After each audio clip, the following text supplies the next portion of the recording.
경기도의 어느 한적한 곳에 위치한 육군 사단 본부. 최첨단 장비들로 가득 찬 사이버 안보 지휘센터는 24시간 쉴 새 없이 작동하는 서버의 낮은 웅웅거림과 모니터에서 깜빡이는 불빛으로 가득했다. 갓 22의 강태준 이병은 애뜬 얼굴에 짙은 다크서클을 달고 커다란 모니터 앞에 앉아 복잡한 코드들을 입력하고 있었다. 컴퓨터공학과 3학년, 휴학 중 입대한 그는 천재적인 프로그래밍 실력으로 이미 부대 내에서 이름을 날리고 있었다.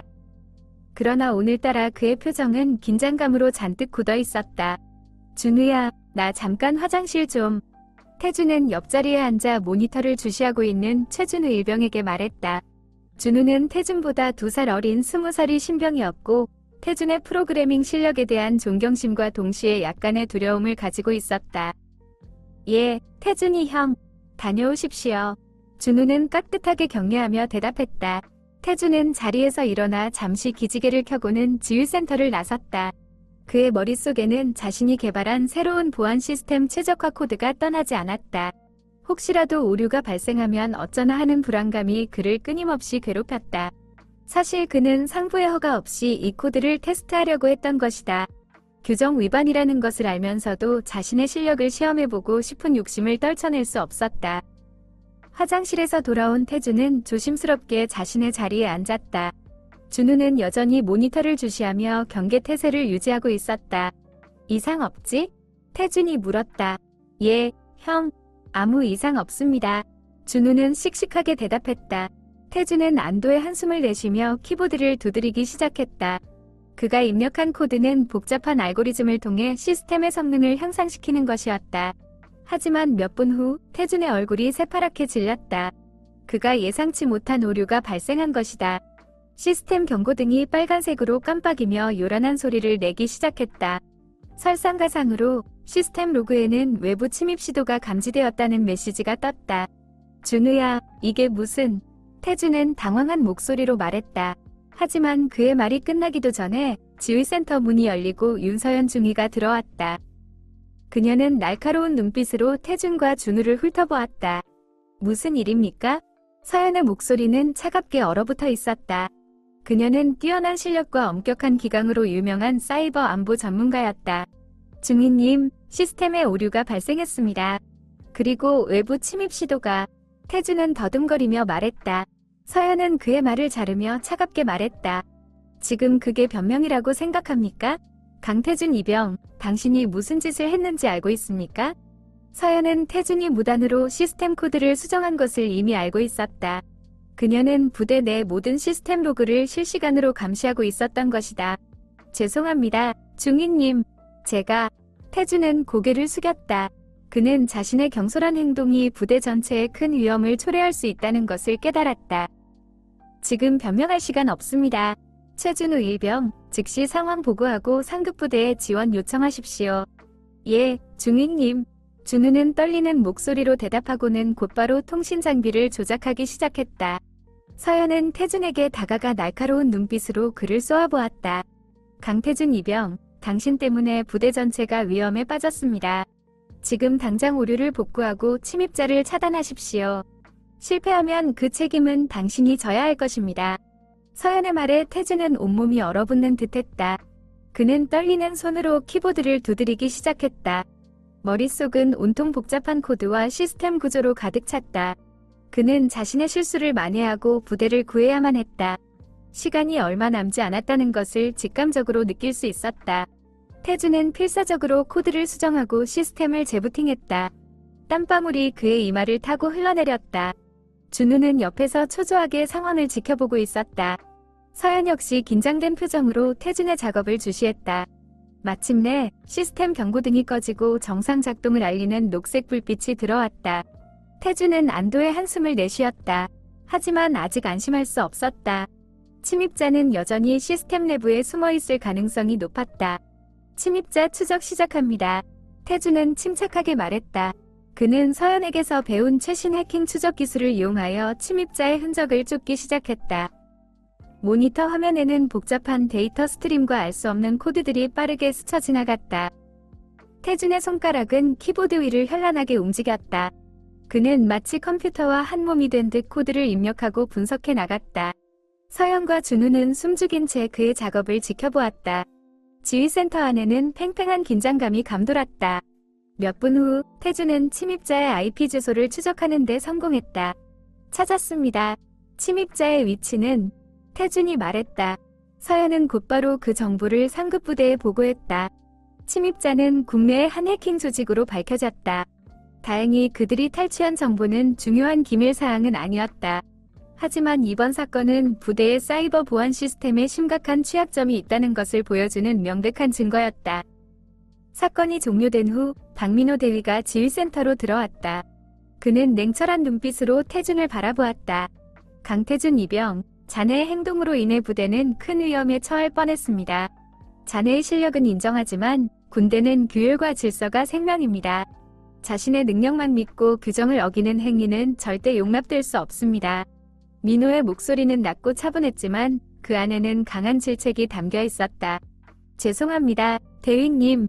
다시는 이런 일이 없도록 하겠습니다. 태준은 진심으로 반성했다. 그는 자신의 행동이 얼마나 무책임했는지 뼈저리게 깨달았다. 자네의 반성하는 태도는 보기 좋군.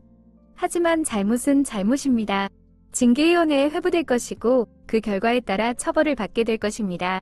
민호의 말에 태준은 아무 말도 할 수 없었다. 그는 그저 고개를 숙이고 자신의 잘못을 받아들였다. 서연은 착잡한 표정으로 태준을 바라보았다. 그녀는 태준의 뛰어난 실력을 아까워했지만 규정을 어긴 이상 어쩔 수 없다는 것을 알고 있었다. 며칠 후 징계위원회가 열렸다.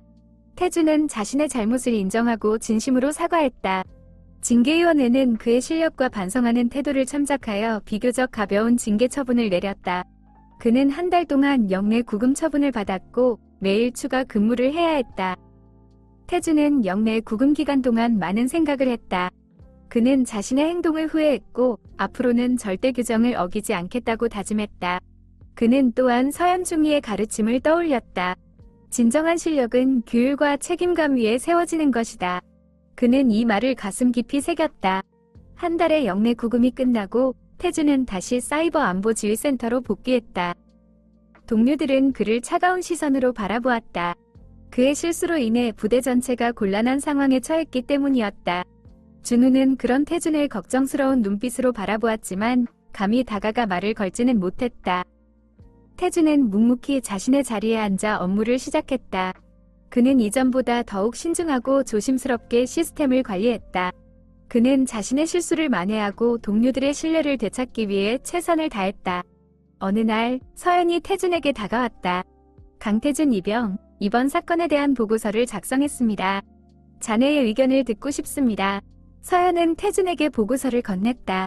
보고서에는 이번 사건의 경위와 원인, 그리고 향후 재발 방지 대책이 상세하게 기술되어 있었다.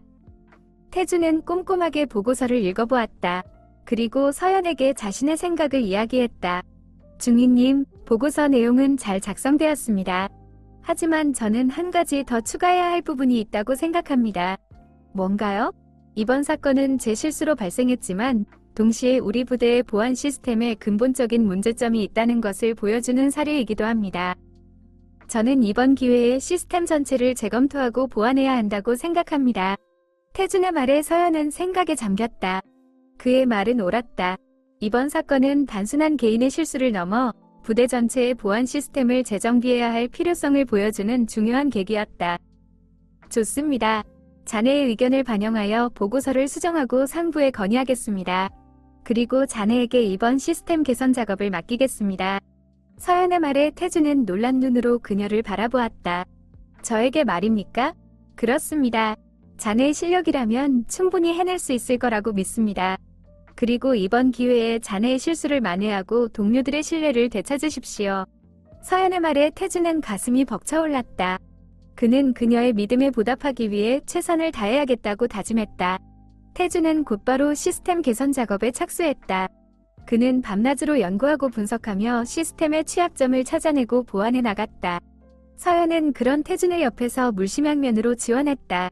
그녀는 태준의 능력을 믿었고 그가 다시 일어설 수 있도록 격려했다. 두 사람은 함께 많은 시간을 보내며 서로에게 끌리기 시작했다. 딱딱하고 차가웠던 서연의 태도는 점차 부드러워졌고 태준은 그녀의 따뜻한 미소에 용기를 얻었다. 준우도 태준을 돕기 위해 나섰다. 그는 태준의 작업을 돕고 그를 격려하며 동료들의 오해를 풀기 위해 노력했다. 태준은 준우의 진심에 감동했고 두 사람은 다시 예전처럼 가까워졌다. 몇 주 후 태준은 새로운 보안 시스템 개발을 완료했다. 새로운 시스템은 이전 시스템보다 훨씬 안전하고 효율적이었다. 민호 대위는 태준의 노력을 높이 평가했고 그의 징계 기록을 삭제해 주었다. 동료들도 태준의 실력과 노력을 인정하고 그를 다시 받아들였다. 태준은 서연에게 감사의 마음을 전했다. 중위님, 정말 감사합니다. 중위님의 도움이 없었다면 저는 해낼 수 없었을 겁니다. 아닙니다. 강태준 이병, 당신의 노력 덕분입니다. 당신은 뛰어난 실력을 가진 훌륭한 군인입니다. 앞으로도 당신의 능력을 부대를 위해 사용해 주십시오. 서연은 따뜻한 미소로 태준을 바라보았다. 태준은 그녀의 눈빛에서 진심 어린 믿음과 애정을 느낄 수 있었다. 그 순간 그는 자신의 마음을 깨달았다. 그는 서연을 사랑하고 있었다. 저녁 날이 다가왔다. 태준은 서연에게 자신의 마음을 고백했다. 중위님, 저 좋아합니다. 저녁 후에도 만날 수 있을까요? 서연은 수줍게 미소 지으며 대답했다. 저도 좋아합니다, 태준 씨. 저녁 후에 꼭 다시 만나요. 두 사람은 서로를 바라보며 행복한 미소를 지었다. 그들의 앞날에는 밝은 미래가 기다리고 있었다. 태준은 군 생활 동안 힘든 시간도 있었지만 그 경험을 통해 진정한 성장을 이루었다. 그리고 무엇보다 소중한 인연을 만났다. 그는 이 모든 것에 감사하며 새로운 시작을 준비했다.